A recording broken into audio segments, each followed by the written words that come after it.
When the Ottomans claimed victory, the battlefield didn't fall silent, it ended in chains. The men who fought were killed or enslaved, but the deepest terror fell on their wives. For them, survival often felt worse than death. They weren't simply prisoners, they became property. The empire had built a system that turned captured women into commodities. It wasn't random chaos or unchecked pillage, it was law, codified and organized within the Ottoman machine. Before we go further, take a moment to follow along, because this story leads straight into one of history's darkest corners. Under Islamic legal terminology of that time, these women were called sabaya, spoils of war, and the Ottomans applied the rule with cold efficiency. The process began immediately after conquest. Special officers entered captured cities and separated civilians with precision. Men, women, and children divided as if they were goods. The wives of fallen warriors endured humiliating inspections by doctors and officials who assessed them as if they were merchandise, checking teeth, bodies, and health to set a price. Their age and beauty determined their fate. The youngest and most striking were sent to Constantinople. Older ones faced hard labor or obscurity. It became an industry of degradation. Noble women who once commanded respect were handled publicly. Their value shouted like a number. Then came the marches, endless lines of captives in chains, walking for weeks toward the markets. Many collapsed from hunger or exhaustion and were left behind. Others were packed into wagons, surviving only to be sold. The slave markets of the Ottoman world were not secret dens, but official institutions, taxed and regulated by the state. In Constantinople, Bursa, and Ankara, women were displayed under the gaze of buyers. They could be touched, examined, even tested before sale. Their skills, sewing, weaving, cooking, were demonstrated like items in a stall. Failure meant punishment, obedience was demanded. Behind them, clerks recorded every detail, names, origins, ages, and prices, creating ledgers of human misery. The most beautiful captives faced the darkest destinies. Many were sent into the imperial harems. Forget the myths of silk and luxury. The harem was a prison wrapped in gold. Inside Topkapi Palace, thousands of women from conquered lands were confined, watched by eunuch guards, stripped of language, faith, and name. A Christian woman from Hungary or Greece might wake up renamed, forced to speak Ottoman Turkish, to adopt new rituals. Refusal brought starvation, whipping, or solitary darkness. The harem wasn't a world of romance, it was psychological destruction. Women fought quietly for survival, knowing that favor might mean protection, while rejection meant abuse or death. Some lost their minds, others took their own lives. It was a graveyard for identity. For the wives of noblemen, the torment was sharper still. Many were forced to serve the very officers who had destroyed their families, a deliberate act meant to crush hope and send a message. If the highest women of your land can be broken, no one is safe. The cruelty was methodical. Scribes noted every detail, origin, skill, beauty, value, turning human lives into a bureaucracy of power. These records proved dominance in ink and numbers. But the empire didn't stop there. Captive women were also used to produce the next generation of servants and slaves. Any child born to an enslaved mother belonged to her master, no matter the father's status. Women raised children they could never truly claim, knowing they might be taken away at any time. Even the womb became a tool of control. Religion, too, became a weapon. Captive Christian women were forced to convert in ceremonies that were more about domination than faith. Refusal brought torture. Acceptance erased every link to their families, their homes, their past. Once converted, even escape offered no freedom. They were legally and spiritually erased. This was how the Ottoman system turned conquest into permanence. The battlefield might last weeks, but the suffering of these women endured for generations. Their bodies and lives became instruments of empire, living extensions of its power. Children born into chains, their identities systematically obliterated. And yet, that was only half the story. Because the Ottomans were not content with domination in private. They weaponized humiliation in public, turning the suffering of these women into a warning, a message carved into the memory of every conquered people. What came next was darker still. Forced conversion was never about saving souls. It was about breaking them. Women were marched into degrading rituals where priests of their faith were absent, their gods mocked, their refusal punished. Refused to recite the Islamic declaration of faith, and they faced starvation, whipping, or confinement in darkness. Accept, and the chains only sank deeper.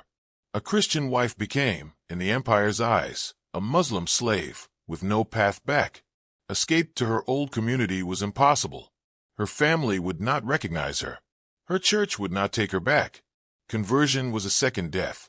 The Ottomans understood that destruction was most effective when it was permanent. That's why they used children as weapons. Enslaved women gave birth to sons and daughters who were never theirs. A newborn was not considered a child of the mother, but property of the master. A boy might be raised as a servant, a soldier, or sold into the janissary system. A girl was marked to replace her mother, to live the same cycle of sale, humiliation, and confinement. Mothers raised children knowing they were raising the next generation of slaves. Their wombs became tools for empire. The records prove the scale. Ottoman scribes meticulously cataloged captured women: name, age, price, skills. These ledgers piled high in imperial archives, turning human misery into official documentation. Nothing was random. Every act of brutality was written, stamped, and filed. The empire turned horror into paperwork. And for the wives of powerful enemies, the punishment reached another level. They were not hidden away in markets or harems. They were paraded. Public humiliation didn't just break the woman. It broke the community watching her. She became a living reminder that no rank, no nobility, no bloodline could stand against Ottoman power. Resistance did happen, but it came at a price. Some women attempted escapes, bribing guards, slipping notes to family, or starving themselves to death. Their only act of control. The empire thrived on examples, but the Ottomans were not satisfied with controlling the present. They reshaped entire societies through this system. Entire communities across the Balkans, Eastern Europe, and the Middle East were gutted of women. Generations disappeared. Villages lost their daughters, mothers, and wives, permanently warping the population balance. This was demographic warfare, extermination by removal. The scars lasted for centuries.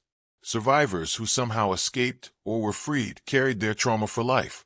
Some could no longer speak their native tongue after years of forced assimilation. Others could no longer pray in the faith they once cherished. Many were rejected by their own families, who saw them as tainted. They returned home as strangers, living evidence of what conquest had done to them. Historians once brushed over these details. They wrote of Ottoman military victories, architecture, administration. They spoke of grandeur and tolerance. But hidden in archives were the receipts of human lives, ledgers filled with the suffering of women whose names were erased. For centuries, their voices were ignored, buried beneath the myths of empire. Only in recent decades, through deeper study of primary sources, has the true scale become undeniable. And perhaps the most terrifying part of all was the efficiency of the system. This was not chaos. It was order, a structured machine of enslavement designed to run smoothly, endlessly, generation after generation. Women became units of value, their suffering legitimized by law, their exploitation sanctified by ritual. The Ottomans exported this cruelty. Their methods influenced other Islamic states, spreading the precedent of regulated slavery, harems, and forced conversion. What they built became a template, one that endured for centuries beyond their empire. This was not just history. It was a model of how a state can strip away humanity while wearing the mask of civilization. Cannon fire destroyed walls, but bureaucracy destroyed lives. One erased stone, the other erased identity. And in this system, no woman was safe. Not noble women, not the wives of commanders, not even the children born within palace walls. The empire proved that conquest did not end when the battle was won. It lived on in ledgers, in harems, in generations of enslaved children who would never know freedom. But there was something else, something that made this system even darker, something that ensured the suffering of these women was not just physical, not just generational, but eternal in memory. Because the Ottomans didn't just take bodies, they took names. Every woman captured was renamed. Every record stripped her of origin. turning her into Ottoman property on paper. But what if I told you that the Ottoman system of enslavement was not the worst fate?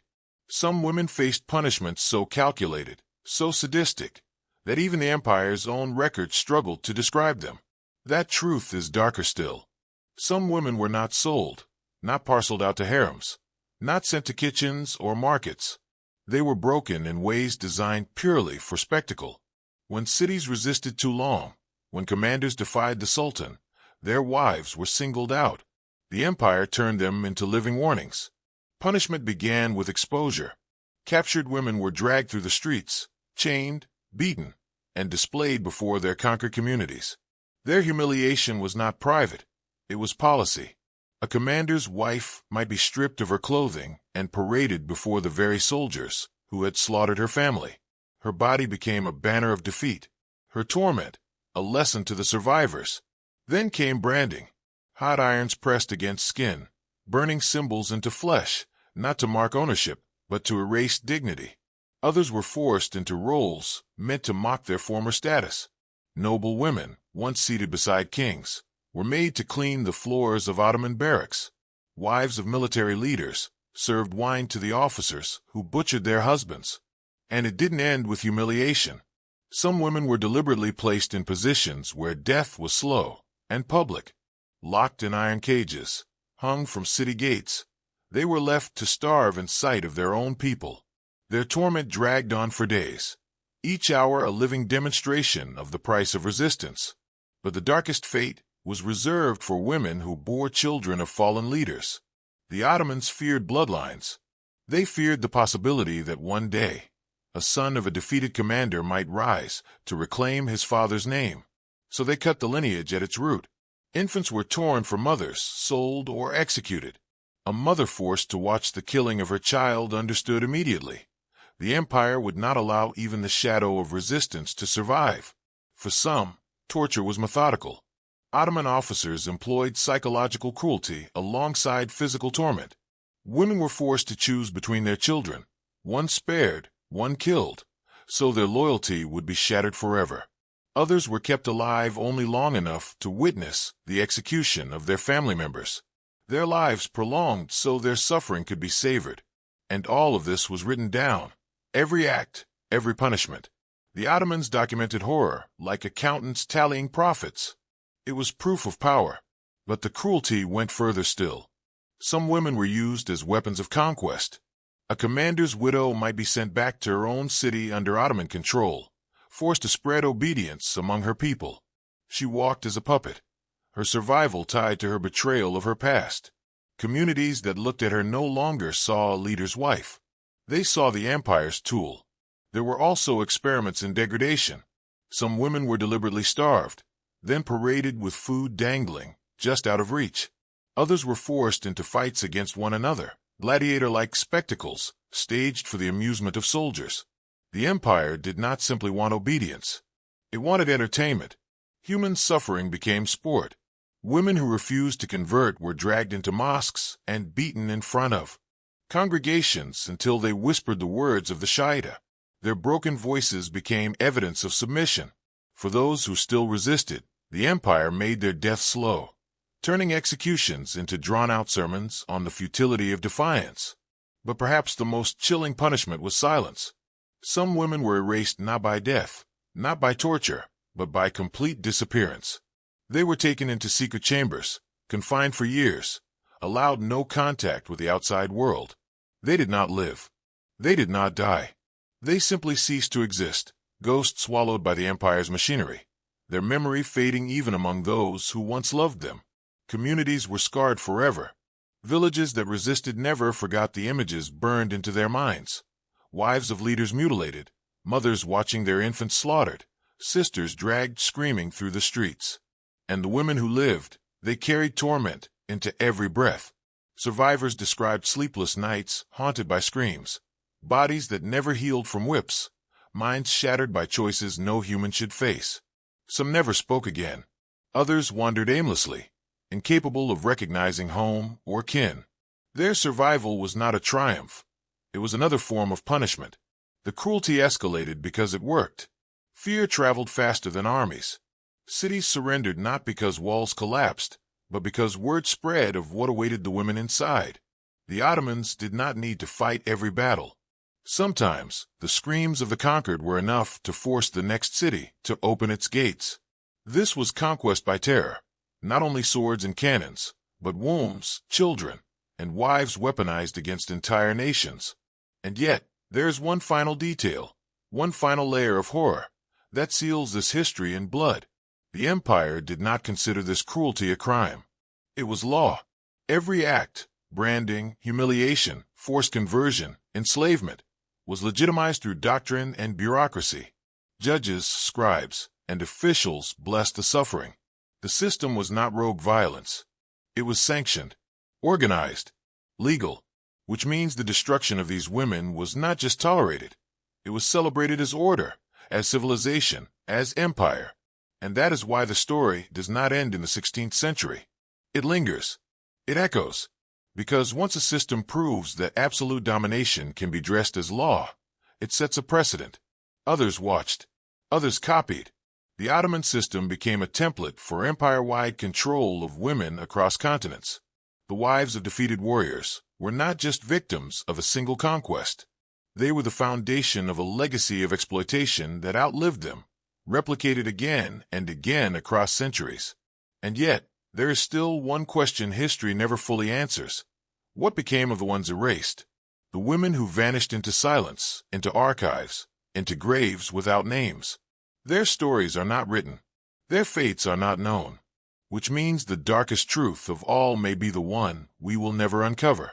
And this is why the story of what the Ottomans did to the wives of defeated warriors still echoes, not because of how they lived, but because of how completely they were erased.